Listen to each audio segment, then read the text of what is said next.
Hello दोस्तों, कैसे हैं आप। आशा रखती हूँ सभी अच्छे ही होंगे और अच्छे से तैयारी कर रहे होंगे। दोस्तों, जैसा कि आपको पता है, ये क्वेश्चन सीरीज चल रही है। रोज़ाना 20 क्वेश्चन की ये सीरीज आती है और देखकर अच्छा भी लग रहा है कि आप सभी को इससे फ़ायदा हो रहा है। सभी के लिए ये महत्वपूर्ण क्वेश्चन है और इसे आप कर भी रहे हैं। लेकिन दोस्तों, एक शिकायत आपसे है कि इन क्वेश्चनों को केवल आप करते हो, केवल आप सोल्व करते हो, केवल आप आंसर देते हो, लेकिन वीडियो को अपने दोस्तों के पास शेयर नहीं करते हो। दोस्तों, यदि वास्तव में क्वेश्चन अच्छे लगते हैं तो प्लीज़ शेयर कर दीजिए। वीडियो को जितने लोग देखते इतने लाइक नहीं करते, कोई बात नहीं। अगर वीडियो पसंद नहीं आती है, यदि क्वेश्चन महत्वपूर्ण नहीं लगते हैं तो आप लाइक मत कीजिए। अगर अच्छे नहीं लगते हैं तो डिसलाइक तो कीजिए, ताकि मुझे भी ये पता लगे कि हाँ, और सुधार करने की आवश्यकता है। दोस्तों, अपना मत अवश्य दीजिए। आइए आज क्वेश्चन करते हैं। हिंदी साहित्य के ये क्वेश्चन हैं और इन क्वेश्चन ऐसे नहीं है कि किसी एक परीक्षा को मद्देनज़र रखकर बनाए गए हैं। ये ऐसे क्वेश्चन हैं जो अनेक परीक्षाओं में आपके लिए महत्वपूर्ण बनते हैं। Assistant professor, UGC net, DSSB, NVS, KVS, HPSC, यदि कोई भी क्वेश्चन पेपर आप दे रहे हैं तो ये महत्वपूर्ण क्वेश्चन बनते हैं यहाँ से, जो आपसे परीक्षाओं में पूछे जाते हैं। तो सभी को आपको सोल्व करके देखना चाहिए इनको। आइए आज के क्वेश्चन शुरू करते हैं।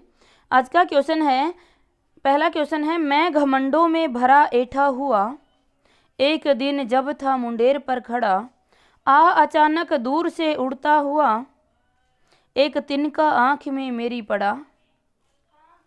उपरोक्त पंक्तियां किस कवि की हैं। विकल्प दिया गया है, मैथिली शरण गुप्त, अयोध्या सिंह उपाध्याय हरिऔध, राम नरेश त्रिपाठी, भारतेंदु हरिश्चंद्र। दोस्तों, जल्दी से कमेंट करके आंसर दीजिए। ये पंक्तियां कौन से कवि की हैं।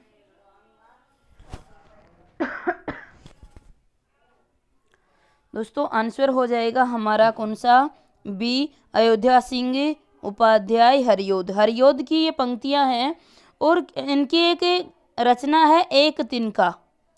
एक तिनका, वहाँ से ये ली गई हैं, एक तिनके से ली गई हैं और ये रचना ये है किसकी, हरिऔध की। अगला क्वेश्चन देखिए। अगला क्वेश्चन है, मेरे चपल यौवन बाल, अचल अंचल में पड़ा सो, मचल कर मत साल। उपरोक्त काव्य पंक्तियां किसकी हैं। उपरोक्त काव्य पंक्तियां किस रचना से ली गई हैं। विकल्प है त्रिधारा, माता, साकेत, यशोधरा। दोस्तों, जल्दी से कमेंट करके आंसर दीजिए, कहाँ से ली गई है। आंसर है सी, साकेत से ली गई है, उर्मिला के कथन है। अगला क्वेश्चन है, युग युग तक चलती रहे कठोर कहानी, रघुकुल में थी अभागिनी रानी। युग युग तक चलती रहे कठोर कहानी, रघुकुल में थी अभागिनी रानी। उपयुक्त काव्य पंक्तियां साकेत के किस पात्र की हैं। विकल्प है उर्मिला, सीता, केकई या कौशल्या। दोस्तों, जल्दी से कमेंट करके आंसर दीजिए, ये पंक्तियां किस कवि की हैं, किस पात्र की हैं। जल्दी से कमेंट कर आंसर दीजिए।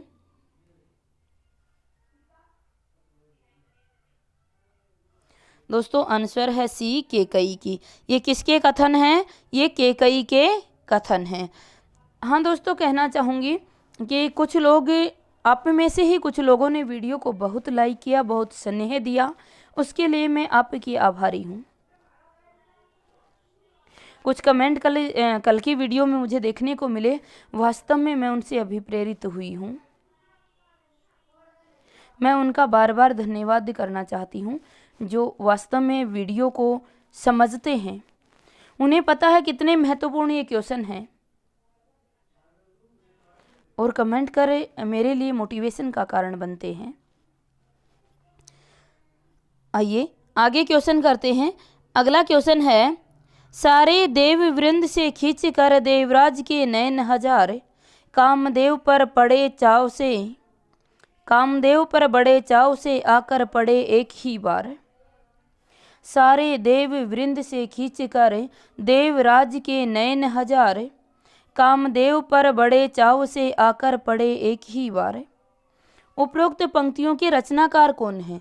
विकल्प है महावीर प्रसाद द्विवेदी, मैथिली शरण गुप्त, नाथूराम शर्मा शंकर या गया प्रसाद शुक्ल स्नेही। दोस्तों जल्दी से कमेंट करके आंसर दीजिए।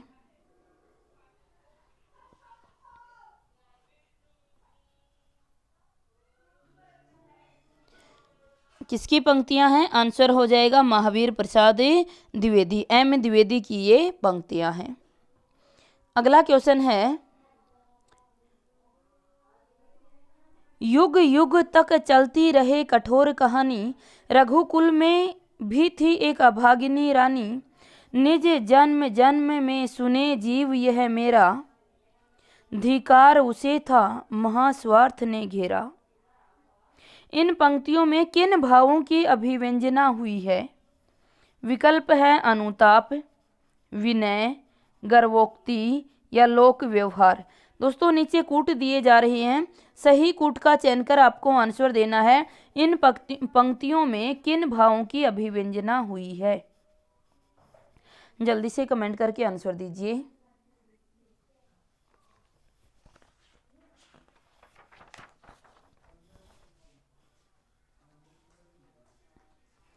दोस्तों आंसर क्या हो जाएगा? सी, 1 और 2। यहाँ अनुताप का भी की भी व्यंजना हुई है और विनय की भी व्यंजना हुई है, लेकिन गर्वोन्ती भी नहीं है और लोक व्यवहार भी नहीं है। लोक व्यवहार के तो विरुद्ध बात की जा रही है। तो आंसर हो जाएगा हमारा 1 और 2 दोनों सही है। अगला क्वेश्चन है दोस्तों, मैथिली शरण गुप्त की रचनाओं का प्रकाशन वर्ष के अनुसार सही अनुक्रम है। मैथिली शरण गुप्त की रचनाओं का प्रकाशन वर्ष के अनुसार सही अनुक्रम है। विकल्प है रंग में भंग, पंचवटी, साकेत, विष्णुप्रिया। दोस्तों जल्दी से कमेंट करके आंसर दीजिए, सही क्रम कौन सा होगा?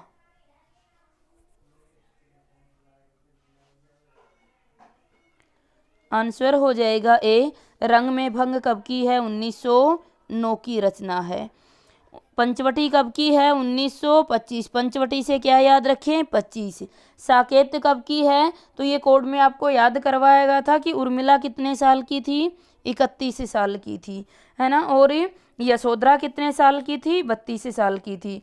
और विष्णुप्रिया कितने साल की थी? 57 साल की थी। 1957। यानी रंग में भंग 1909, पंचवटी 1925, साकेत 1931, विष्णुप्रिया कब की थी? 1957 की। ये दोस्तों 57 की है, 1957। आंसर हो जाएगा ए। अगला क्वेश्चन है आपका, निम्नलिखित रचनाओं का सही अनुक्रम है। विकल्प है आद्रा, विषाद, आद्रा, मृगमयी, बापू। जल्दी से कमेंट करके आंसर दीजिए दोस्तों, सही विकल्प कौन सा है? सही अनुक्रम किसमें है? आंसर हो जाएगा दोस्तों ए, विषाद, आद्रा, मृगमयी और बापू। विषाद कब का है? 1925। कब की रचना है? 1925। 25 साल में भयंकर विषाद होता है। फिर है आद्रा, आद्रा कब की है? 1927। मृगमयी कब की है? 1931। बापू कब की है?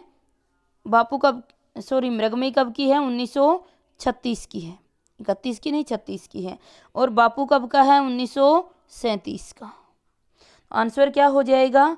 ए। ये सभी आपको करवाई गई थी रचनाएं हैं किसकी? किसकी रचनाएं हैं ये?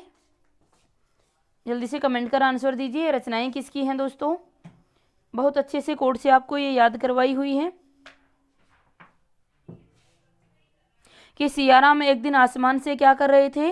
भ्रमण कर रहे थे, आकाश की यात्रा कर रहे थे। तो उन्होंने मौर्य विजय पर दुर्वादल हुए अनाथों को देखा। मौर्य विजय पर हुए अनाथों को दुर्वादल करते हुए देखा तो आर्द्रतापूर्वक उनके आत्म उत्कर्ष के लिए उनको क्या दिया, पाथे दिया।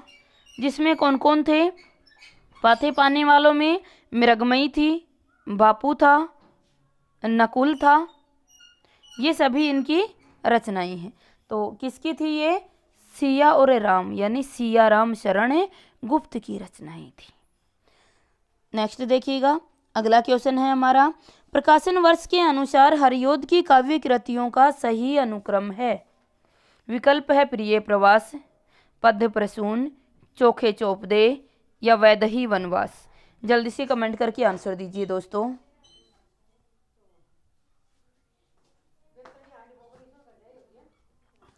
आंसर क्या रहेगा, आंसर हो जाएगा दोस्तों क्या, ए। सबसे पहले कौन सा आ जाएगा, प्रिय प्रवास आ जाएगा। प्रिय प्रवास कब की है, 1914 की रचना है आपकी। पद्य प्रसून कब की है, 1931 की रचना है। चोखे चोपदे कब की है, 1932 की रचना है। वैदही वनवास कब की है, 1940 की रचना है। आंसर क्या हो जाएगा, ए। प्रिय प्रवास, पद्य प्रसून, चोखे चोपते, वैदही वनवास, ये सभी रचनाएं आपकी क्रम से हैं। आंसर आ जाएगा ए। अगला क्वेश्चन है दोस्तों, सुमेलित करना है आपको। सूची 1 को सूची 2 से सुमेलित कीजिए। सूची 1 में रचनाएं दी गई हैं और सूची 2 में रचना काल दिया हुआ है। जल्दी से पहले इनको सुमेलित करो, फिर आपको कूट देती हूँ, उस कूट के आधार पर आंसर चुनना है।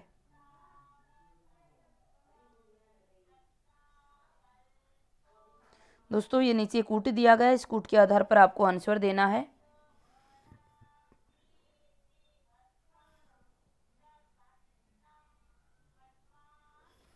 आंसर हो जाएगा हमारा डी। आइए देख लेते हैं, एक बार मिलान कर लेते हैं सभी का। सबसे पहले हमारे पास कौन सी रचना है, किसान। किसान कब की है आपकी, 1917। बनाया था एक कोड में भी, याद करवाए थे, कितने किसान थे, 17 किसान होते हैं, 17 किसान। उसके बाद में पंचवटी कब है, 17 किसान मिलकर कहाँ जाते हैं, पंचवटी में जाते हैं। पंचवटी 25 की, 25 पंचवटी में जाते हैं। पंचवटी में जाकर फिर है हिंदू कितने होते हैं, 27। देखो किसान कितने हैं, 17, और हिंदू कितने हैं, 27 हैं। और गुरुकुल है, गुरुकुल कब की है, 1929 की रचना है। आंसर हो जाएगा हमारा 4 3 2 1, यानी आंसर हो जाएगा डी, 4 3 2 1। अगला क्वेश्चन है दोस्तों, सूची 1 को सूची 2 से सुमेलित आपको करना है। सूची 1 में रचना है और सूची 2 में रचनाकार हैं, तो सुमेलित कर आपको लिखना है। लिखिए, जल्दी से सुमेलित कीजिएगा, उसके बाद में फिर कूट देते हैं, कूट के आधार पर आंसर चुनकर कमेंट करना है।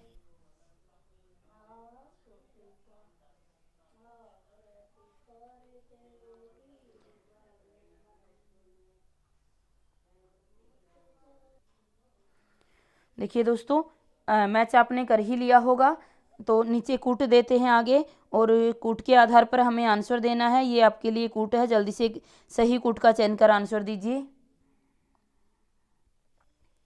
आंसर हो जाएगा दोस्तों बी, 4 3 2 5। आइए एक बार मिलान कर लेते हैं। क्वेश्चन है हमारा कि एक तरफ रचनाएं दी गई हैं और रचनाएं हैं गंगा अवतरण। गंगा अवतरण रचना किसकी है दोस्तों, गंगा अवतरण रचना किसकी है, जगन्नाथ दास रत्नाकर की। तो एक का मिलान किससे हो जाएगा हमारा, 4 से हो जाएगा। उसके बाद पूछा युग चरण किसकी है आपकी, माखनलाल चतुर्वेदी की रचना है। उसके बाद पाथे किसने दिया था, सियाराम शरण गुप्त ने दिया था। उसके बाद है उर्मिला किसकी है आपकी, बालकृष्ण शर्मा नवीन। उर्मिला किसकी है, बालकृष्ण शर्मा नवीन की रचना है। आंसर हमारा हो जाएगा 4 3 2 5। दोस्तों सभी कोड से अच्छे से याद करवा रखे हैं, गंगा अवतरण भी याद है, युग चरण भी माखनलाल चतुर्वेदी का, करवाया था कि माखन लेकर कहाँ चले जाते, हिम तरंगनी में, माखन को हिम तरंगनी में भरकर हिम कृटनी पर चले जाते हैं। लेकिन जैसे ही माता आती हुई दिखाई देती है तो पहले पूर्ण समर्पण कर देते हैं और फिर दौड़ कर चरण छू लेते हैं, यानी चरण युग चरण छू लेते हैं। तो ये सभी रचनाएं किसकी थी, माखनलाल चतुर्वेदी की थी। आइए आगे देखते हैं। अगला क्वेश्चन हमारा है, सूची 1 को सूची 2 से सुमेलित करना है। सूची 1 है आपकी रचना और सूची 2 में रचनाकार हैं। रचना है भारत गीत, पारिजात, पंचवटी, मानसी। जल्दी से कमेंट करके पहले इनको सुमेलित करें दोस्तों, फिर इसके नीचे कूट दिया जा रहा है, सही कूट का चयन कर आंसर दीजिए।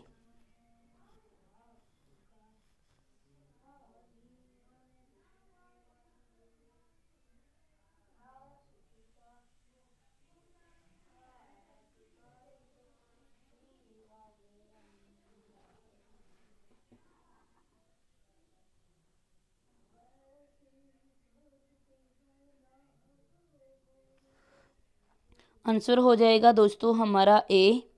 आइए एक बार मिलान कर लेते हैं। मिलान करते हैं तो देखिए, सबसे पहले हमारे पास क्या है, भारत गीत है। भारत गीत किसकी है, श्रीधर पाठक की है। हमने बनाया था, श्रीधर पाठक का कोड बनाया था कि श्री को धारण कर, जो कश्मीरी सुषमा होती है वो श्री को धारण कर कहाँ चली जाती है, श्री को धारण करके चली जाती है। लेकिन जब श्री को धारण कर चली जाती है, जब वहाँ पता चलता है उनको, मतलब भारत गीत गाया जाता है, तो जगत की सच्चाई का पता चलता है। जगत की सच्चाई का पता चलता है तो वहीं बनाष्टक हो जाती है। ये पूरा कोड याद आया होगा कि कश्मीर मन में लहर भरकर कश्मीरी जो सुषमा होती है, कश्मीरी सुषमा होती है, वो सुषमा होती है, वो कश्मीर चली जाती है, देहरादून चली जाती है। इस तरह से कोड बनवाया था कि मन में लहर भरकर कश्मीरी सुषमा देहरादून चली जाती है, वहाँ जाकर भारत गीत गाती है। भारत गीत गाती है तो जगत की सच्चाई का पता चलता है और वहीं बनाष्टक हो जाती है। बाकी और भी रचनाएं इस कोड में सम्मिलित की गई थी, तो अभी समय के अभाव में पूरा कोड तो नहीं बता पा रही हूँ, लेकिन बस ये है कि ये रचनाएं आपको याद आई होंगी। भारत गीत किसकी थी, श्रीधर पाठक की रचना थी आपकी। पारिजात किसकी है, हरियोध की है। हरि की गोपियाँ कहती है कि हमारे प्रिय तो प्रवास कर गए, अब हमें पारिजात से कोई लेना देना नहीं है, हम तो सीता की तरह वन में वैदेही वनवास करेंगे। तो ये कोड बनाया था। पारिजात किसका प्रबंध काव्य है, आपके हरियोध जी का। उसके बाद पंचवटी है, सभी जानते ही हो। पंचवटी किसकी हो जाएगी, मैथिली शरण गुप्त की हो जाएगी। मानसी किसकी है, मानसी किसकी रचना है, राम नरेश त्रिपाठी की। एक दिन राम और नरेश वन में मिलने जाते हैं पथिक मानसी से, पथिक मानसी से मिलने जाते हैं। पथिक मिलन है इनकी, पथिक है इनकी मानसी से, और उसी के सौपन में खो जाते हैं, और सौपन है इनकी, और फिर क्या करते हैं, सौपन में खोकर कविता कौमुदी करते हैं। तो ये सभी रचनाएं किसकी थी, राम नरेश त्रिपाठी की। याद आई होंगी आपको। अगला क्वेश्चन देखिए। अगला क्वेश्चन है दोस्तों, सुमेलित करना है। एक में रचनाएं दी गई हैं और दूसरे में रचनाकार आपको दिए गए हैं। दोस्तों अगर आप यूजीसी नेट की तैयारी कर रहे हो तो इसी आधार पर क्वेश्चन आपसे दिए जाते हैं, और यदि असिस्टेंट प्रोफेसर की तैयारी कर रहे हो तब भी इस आधार पर क्वेश्चन आपको दिए जाते हैं। दोस्तों बहुत ही महत्वपूर्ण क्वेश्चन है, सभी को क्वेश्चन लगाकर देखने चाहिए, आंसर भी देना चाहिए। जल्दी से कमेंट करके आंसर दीजिए।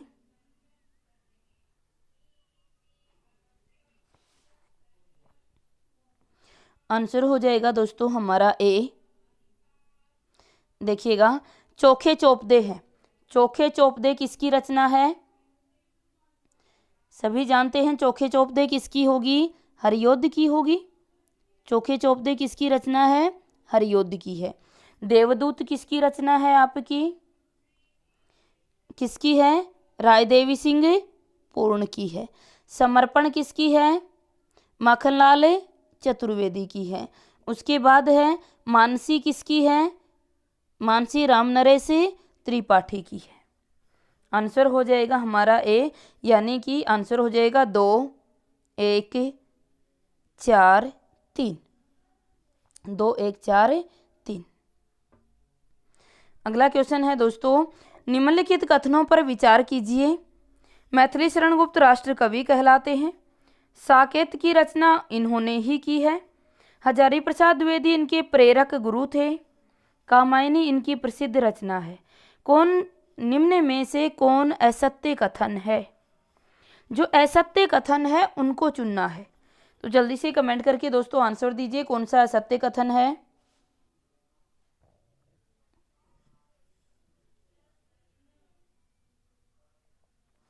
कौन सा असत्य कथन है दोस्तों? यहाँ असत्य कथन है आपका 3 और 4, लेकिन ऐसा कोई ऑप्शन नहीं है, ऑप्शन है केवल 4। तो आंसर क्या, हमें पता है कामायनी इनकी रचना नहीं है। कामायनी किसकी है? जयशंकर प्रसाद की रचना है, तो ये इनकी नहीं है। लेकिन हाँ, ये भी सत्य है कि इनके जो प्रेरक गुरु थे वो हजारी प्रसाद द्विवेदी नहीं, कौन थे? महावीर प्रसाद द्विवेदी थे। एम द्विवेदी माने गए थे प्रेरक गुरु इनके, हजारी प्रसाद द्विवेदी नहीं माने गए थे। तो ये टाइपिंग मिस्टेक है, हजारी प्रसाद द्विवेदी न होकर यहाँ महावीर प्रसाद द्विवेदी होना चाहिए था। और गलत हमारा 4 हो जाएगा। कामायनी इनकी प्रसिद्ध रचना है, ये गलत है। कामायनी जयशंकर प्रसाद की प्रसिद्ध रचना है। अगला क्वेश्चन है दोस्तों, निम्नलिखित कथनों पर विचार कीजिए। प्रिय प्रवास का कथानक श्री कृष्ण के मथुरा गमन के वृत्तांत पर आधारित है। यह कुल 17 सर्गों में विभक्त है। श्री कृष्ण को इसमें भगवान माना गया है। इसके रचनाकार हरियोध जी हैं। प्रिय प्रवास ग्रंथ के कथानक के संदर्भ में कौन से सही हैं? जो विकल्प सही हैं उनको चुनकर आंसर देना है। जल्दी से आंसर दीजिए।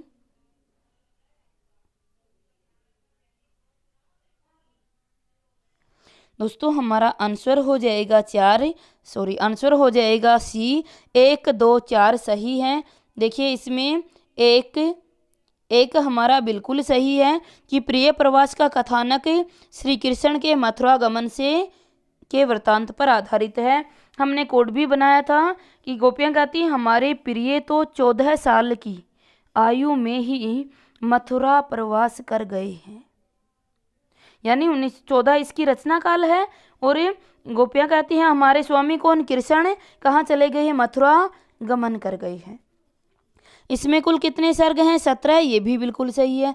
श्री कृष्ण को इसमें भगवान माना गया, ये सही नहीं है। इसमें श्री कृष्ण को लोक सेवक दिखाया गया है। इसके रचनाकार हरियोध जी हैं। तो प्रिय प्रवास के रचनाकार कौन हैं दोस्तों? हरियोध जी हैं। ये भी सही है हमारा, ये भी सही है। कौन कौन से सही हैं? पहला सही है, दूसरा सही है और चौथा सही है। अगला क्वेश्चन है दोस्तों, निम्नलिखित कथनों पर विचार कीजिए। यह कुल 12 सर्गों में विभक्त है। यह नायिका प्रधान महाकाव्य है। यह मैथिली शरण गुप्त जी ने लिखा है। इसके केंद्र में राम है। साकेत के संदर्भ में कौन सा कथन सही नहीं है? कौन सा सही नहीं है उसको चुनकर आपको आंसर देना है। जल्दी से आंसर दीजिए।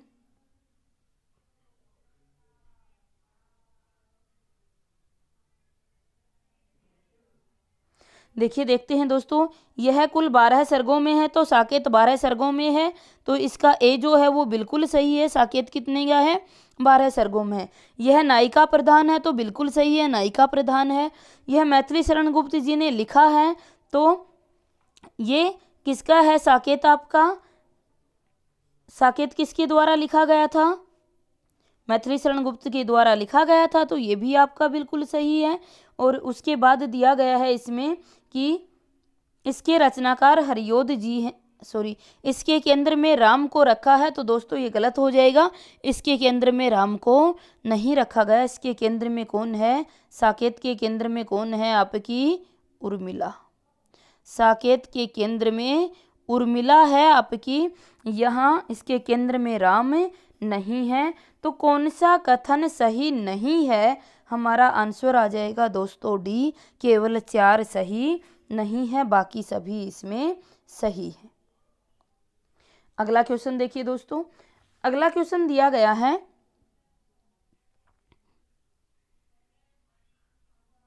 अगला क्वेश्चन है, हम कौन थे क्या हो गए हैं और क्या होंगे अभी, आओ विचारें आज मिलकर ये समस्याएं सभी। दोस्तों बहुत ही अच्छी पंक्ति है, बार बार पूछी जाती है कि ये पंक्तियां किसकी हैं। हम कौन थे क्या हो गए हैं और क्या होंगे अभी, आओ विचारे आज मिलकर ये समस्याएं सभी। दोस्तों ये पंक्तियां चिरजीवी पंक्तियां हैं, ये लंबे समय तक जीवित रहने वाली पंक्तियां हैं आपकी। ये हर युग पर सटीक बैठने वाली पंक्तियां हैं किसकी, जल्दी से कमेंट करके आंसर बताइए। रामधारी सिंह दिनकर, माखनलाल चतुर्वेदी, श्याम नारायण पांडे, मैथिली शरण गुप्त। दोस्तों जल्दी से कमेंट करके आंसर दीजिए।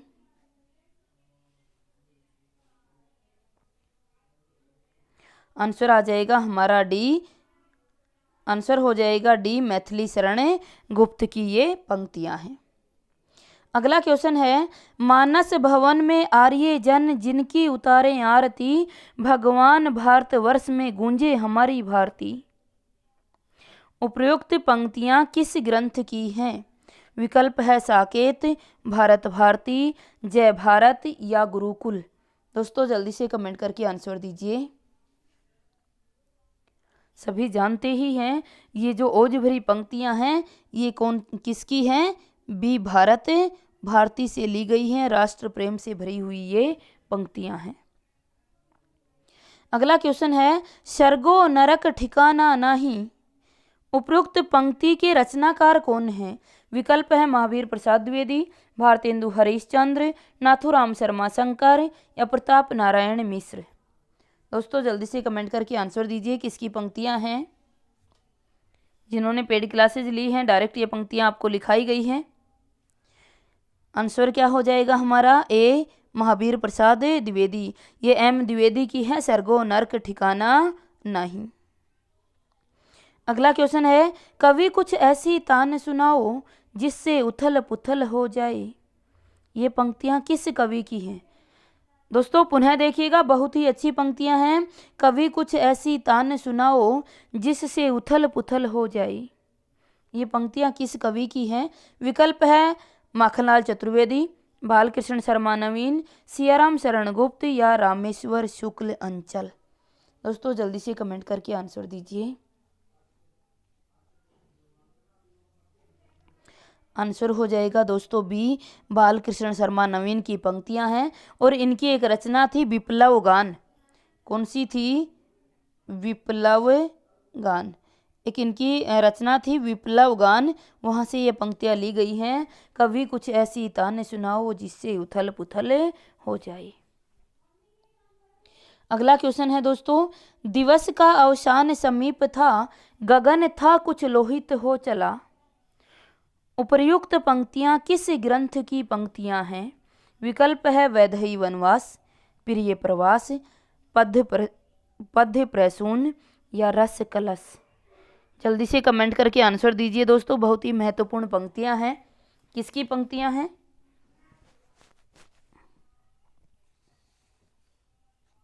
किसकी हैं दोस्तों? आंसर हो जाएगा बी, सभी जानते ही हो, ये प्रिय प्रवास की पंक्तियां हैं। प्रिय प्रवास के प्रथम सर्ग में प्रथम पृष्ठ की प्रथम पंक्तियां ये हैं। प्रिय प्रवास के प्रथम सर्ग में प्रथम पृष्ठ की प्रथम पंक्तियां ये हैं कि दिवस का अवसान समीप था, गगन था कुछ लोहित हो चला। ये प्रिय प्रवास की पंक्तियां हैं। दोस्तों ये आज की 20 क्वेश्चन समाप्त होते हैं और आशा रखती हूँ सभी को अच्छे से समझ आए होंगे और आपके लिए महत्वपूर्ण भी रहे होंगे। तो फिर कहना चाहेंगे अगर महत्वपूर्ण हैं तो जितने भी आपके साथी तैयारी कर रहे हैं वीडियो को अवश्य शेयर कर दीजिए। धन्यवाद।